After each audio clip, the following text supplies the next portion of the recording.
This time, all my monsters and I are going to show you something truly fantastic. The Reate K4 pocket knife. This is an excellent piece of craftsmanship and, yes, it's made in China. But don't let that make you think it's anything less than top quality. Quite the opposite, actually. Over the years, China has managed to position itself as one of the world's leading producers, manufacturers, and designers of collectible pocket knives. And they've achieved this by using exceptional materials and cutting-edge techniques. Just take a look at this knife. It's made with titanium and ultra-premium steel, on par with what you'd find in knives made in the United States. So, if you used to think Chinese production couldn't compete with American, Russian, or European knife makers, it's time to update that perspective. In 2024, we're seeing Chinese manufacturers creating high-end collectible knives with impeccable quality and precision. Precision is key when it comes to knives. They have to be absolutely flawless to work the way they're intended. We're talking tolerances measured in micrometers. Achieving this kind of accuracy isn't easy. It's done using advanced CNC, computer numerical control, machines combined with hand-finished details that give each knife its unique touch. The Reate K4 itself is an incredible example of this craftsmanship. When fully open, it measures about 8.5 inches. I've added a lanyard to mine, a simple cord tied with a few decorative knots that you can see here. This isn't just for looks. It's also super practical. When the knife is in your pocket, instead of fumbling around to grab the back of it, you can just pull on the lanyard to take it out quickly and easily. Of course, like most pocket knives, the K4 also comes with a pocket clip. This clip is designed to attach securely to your pants, keeping the knife in place and making it easy to access whenever you need it. But let's take it step by step. Okay? This knife features a concave curvature on the blade edge known as a hollow grind. What does that mean? Well, when they're sharpening the edge, they start with the knife's original thickness. This part right here, as you can see. From there, they gradually reduce the thickness, shaping the blade down to an incredibly sharp edge. And let me tell you, this edge is no joke. It's sharp enough to take a finger off if you're not careful. It can cut through almost any material you throw at it, which is why knives like this need to be handled with extra care and respect. Now, the hollow grind finish can be created either by hand or by machine. Both methods work to shape the steel into a concave curve that dips inward, forming a kind of hollowed out section along the blade. This design makes the cutting edge, which is the part that actually does the slicing, incredibly thin and precise. That's what gives this knife its amazing cutting power. What's particularly cool about this knife is that it actually features two different blade finishes. First, you've got the hollow grind, which we just talked about, the concave finish that's engineered for extreme sharpness. Then, you've also got a flat grind on another section of the blade. This flat grind starts right here. See this part? It's a straight, flat edge with no concave curve. If you look closely, you'll notice that from this point onward, there's no more hollow grind. These dual finishes give the knife a unique versatility and aesthetic.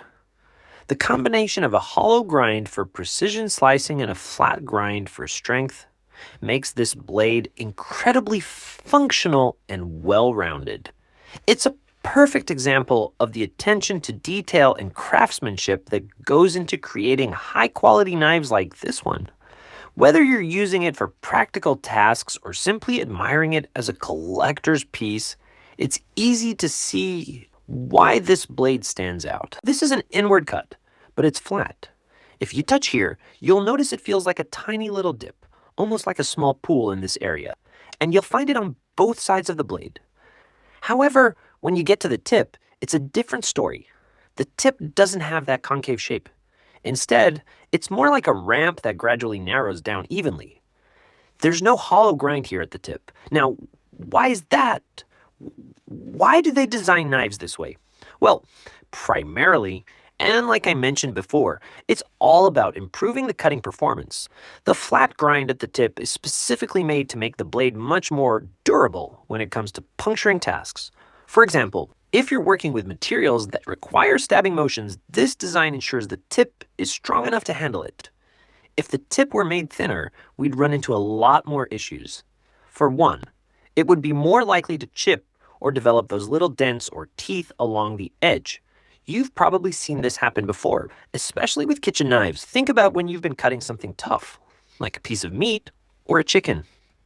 Over time, those thin edges can get damaged, creating those jagged imperfections that make the knife less effective and harder to work with. By making the tip with a flat grind instead of a thinner, more delicate edge, the knife is better equipped to handle tougher tasks without sacrificing durability. This balance between sharpness and strength is one of the reasons knives like this are so versatile and reliable. It's a design choice that really speaks to the level of thought and precision that goes into creating a high-quality blade. Once the knife penetrates the material, the thinner grind along the blade's edge helps it glide in more smoothly, making it easier to cut through whatever you're working with. This combination of a strong tip and a thin edge gives the blade both durability and precision. This particular blade is made from an exceptionally high-quality steel called M390. You can see it right here. It's marked on the blade. M390 is a premium steel known for its excellent hardness. Measured on the HRC stands for Hardness Rockwell C, which is a way to measure how hard a material is. Especially metals and alloys, the scale evaluates how resistant the material is to indentation by applying a specific amount of pressure using a penetrator. In knife making, the HRC value is used to indicate steel hardness. A higher HRC value generally means the steel is harder, which translates to better edge retention. In simpler terms, the M390 steel used in this knife is hard enough to keep its edge sharp for a long time, meaning you won't need to sharpen it as often. At the same time, it's tough enough to resist wear and tear, so you don't have to worry about it deteriorating quickly with regular use. Now, let's talk about the blade's aesthetic features. The hollow grind, as you can see here, doesn't just serve a functional purpose. It also gives the knife a sleek and attractive look. And this blade has a drop point design. That means the nose of the knife slopes downward at the tip. There are other blade styles where the tip curves upward, or where the blade is cut diagonally, and so on. We'll explore all of these different types of blade shapes and designs as we continue through the episodes, so you'll get a better understanding of what can be forged and how each type is used. This part right here, with its purple, almost iridescent color, kind of a bluish purple, is made of titanium. The color comes from a process called anodization. Anodization is an electrochemical process used to create an oxide layer on materials like titanium or aluminum. First, the surface is carefully cleaned to prepare it. Then it's submerged in an electrolyte bath, and an electric current is applied to form a protective layer. With titanium, the vibrant colors are created through light interference rather than dyes or pigments. Finally, the piece is sealed to lock in the finish and improve its durability. The end result is a knife handle that's not only tough and long-lasting, but also visually striking, with a one-of-a-kind aesthetic that sets it apart. The color can shift from purple to blue to green or even orange. Honestly, I'm not an expert on anodization. In a future episode, we'll dive a little deeper into this process, and I'll explain exactly how it works. What I can tell you is that this anodization was done by an artist who runs a brand called JD Cutlery. JD are the artist's initials. He buys large batches of knives from all sorts of brands and applies these unique finishes, these colorful custom designs. And, of course, that adds value to the knife, which is reflected in the final price. If you take a closer look, you'll also notice some ceramic inlays. Those little beads you see right there, they have a texture you can actually feel when you run your fingers over them.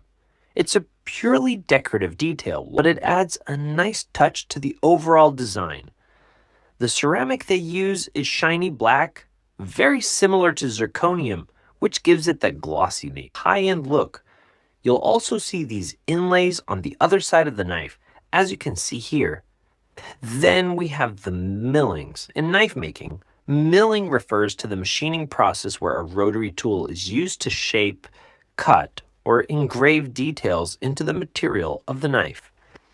These designs are created with high-precision CNC machines, giving the handle a textured look that almost feels like a structural element.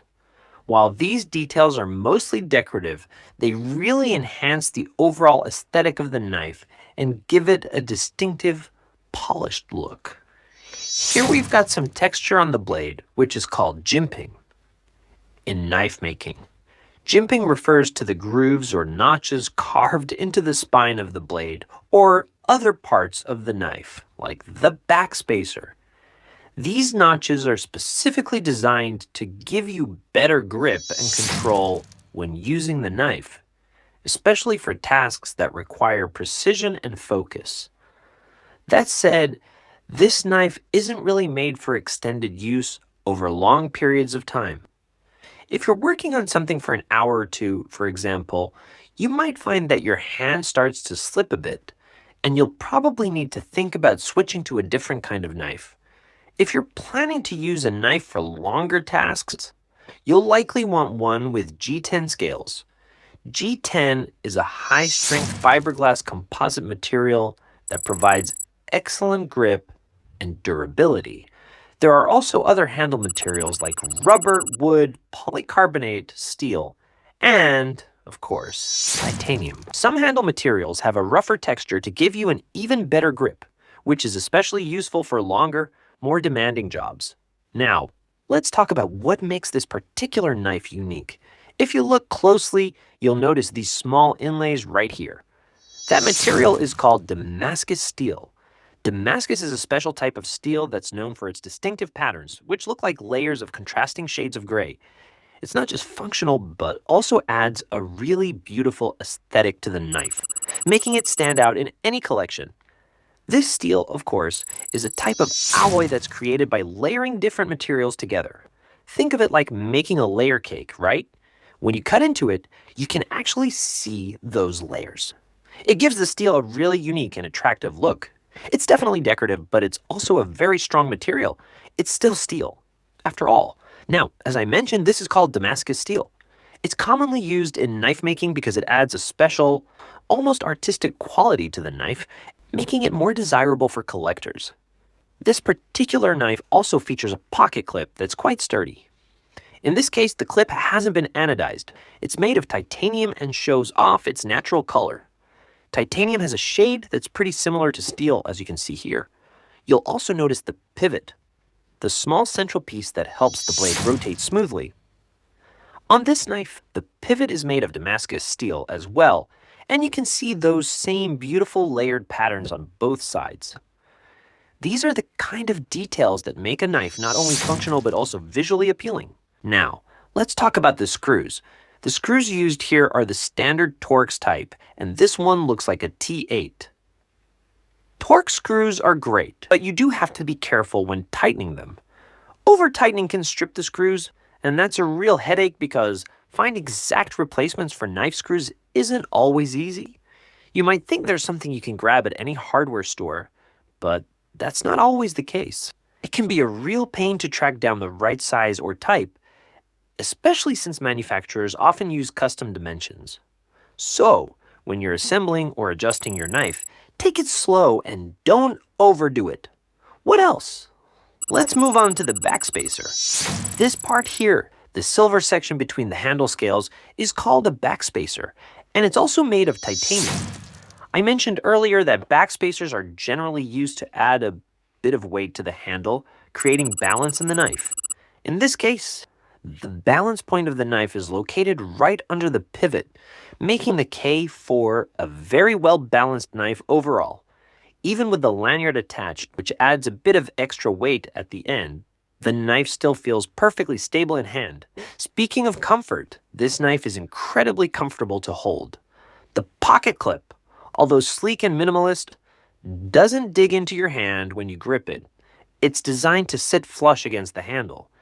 And as I mentioned, the backspacer helps counterbalance the weight of the blade, so it doesn't feel like the knife is tipping forward. It also serves a practical purpose, holding the two scales of the handle together. If you look closely, you'll see two screws securing the scales to the backspacer, keeping everything firmly in place. All of these details, the Damascus steel, the titanium components, the precise screws, and the well thought out balance, come together to create a knife that's not just functional, but also a work of art. It's a piece that feels as good in the hand as it looks on display. As for the weight, it comes in at 6.1 ounces, which is roughly 171 grams. That makes it a knife that's easy to carry and versatile. It's what we call an EDC. Everyday carry, meaning it's designed for daily use. This knife is both functional and practical, making it ideal for everyday tasks. It's comfortable to carry, discreet, and doesn't draw much attention. When you slip it into your pocket, only a tiny portion of it will be visible, which keeps it low profile. At 20 centimeters, a little under 8 inches, it's also capable of handling tougher jobs, not just opening your Amazon packages or cutting fabric, rope, or whatever you need. You can even use it to prepare food if necessary. That said, I personally never use my knives for things like cutting vegetables, greasy foods, or anything like that. For me, knives are more than tools. They're collectibles. I prefer to keep them in pristine condition, using them for tasks that won't cause damage or excessive wear. After all, knives like this are investments. They're not just functional items. They're pieces you hold on to, preserve, and potentially sell or trade down the road. And let's be honest, knives like these can also become heirlooms. You might pass them down to your kids or to someone special who you think will appreciate them. It's about more than just having a tool. It's about owning something that holds value, history, and meaning. Whether you use it for practical purposes or keep it as part of a collection, what else can we say about this K4? It's a great knife. Actually, I kind of messed up with this one. You can probably see it. There's a scratch on it. I'm not sure if the camera picks it up clearly, but right there, near the tip, you can see it. There are also a few scratches down here, just below the logo. That happened when I was sharpening it with a small electric belt sharpener. Since I'm not exactly an expert, I didn't realize how careful you need to be. If you're not paying attention, that belt can scratch up your knife, or worse, the blade, and really mess it up. Now, if you're planning to use this knife as a daily tool and you don't really care if it gets beat up, if it gets scratched, dings, or develops a little wear and tear here and there, then honestly, go for it. As long as the blade stays sharp, none of that cosmetic damage really matters. After all, a dull knife isn't really a knife, right? So, if you're the kind of person who doesn't mind putting your knife through its paces, using it hard, letting it get scratched up, then go ahead. Seriously, don't hold back. It's your knife, and you've got every right to use it however you want. Do what works for you and enjoy it for what it is. Knives like this are made to be used, but that's not the case for this one. I've got other knives that I use more frequently for all kinds of random tasks. Cutting, poking, whatever comes up. But not this one. This knife is different. I keep it preserved, take care of it, admire it, and avoid using it for any tough jobs. After I take a look at it or show it off, it goes right back into its case where it belongs, sitting alongside my other knives so it stays in good condition over time. Now, there's something important to keep in mind with anodized titanium knives like this one. Over time, with regular handling, sweat, and the natural pH of your skin, the anodized color can start to fade. It slowly transitions back to the titanium's natural shade, which is similar to steel. I've learned this through experience. you can actually see where the color has started to wear down a bit. For example, this area here used to be a deeper blue, but now it's faded slightly with use. If you look at the other side though, you'll notice the color is still more vibrant, especially near the pocket clip. That's because the clip prevents my palm from making contact with the handle in that spot. On the other side, where my hand does touch the knife more directly, the color has worn down much more noticeably. It's something that happens naturally with use. And honestly, it adds a bit of character to the knife, showing that it's been handled and appreciated. And all of this, the pH of my sweat, gradually dulls the color over time. It lowers the saturation and makes it look less vibrant. That's just how it is. Like I said, knives age over time. Of course, not all of them do. Some knives are treated so carefully by their owners that they don't change at all. Those people pamper their knives more than their own kids, keeping them in pristine condition forever. But me, I actually use my knives. Now, if you're wondering, why the hell do you have so many knives? Isn't one enough? Then you're kind of missing the point. Knife collecting isn't about just having something sharp to use. It's not some celebration of violence either. And no, my monsters and I aren't here encouraging anyone to use knives as weapons for self-defense or anything like that. Sure, you could use a knife to protect yourself if you're being attacked, but that's not the purpose here, not by a long shot. This channel isn't about promoting violence or suggesting that knives are meant to be used as tools of aggression. Knives at their core are tools for work, tools for everyday use, or simply fascinating objects to collect and admire. They can be functional, beautiful, or both. For me and many others, it's about appreciating the craftsmanship, the design, and the history behind these incredible pieces. Anyway, that's all I've got for you today. I hope you enjoyed checking out the Reate K4. It's an amazing knife, and I had a great time showing it to you. As for when I'll post my next video, honestly, I'll upload one whenever I feel like it, so hang tight and be patient. Thanks for watching, and I'll see you in the next episode of Philomania. Bye.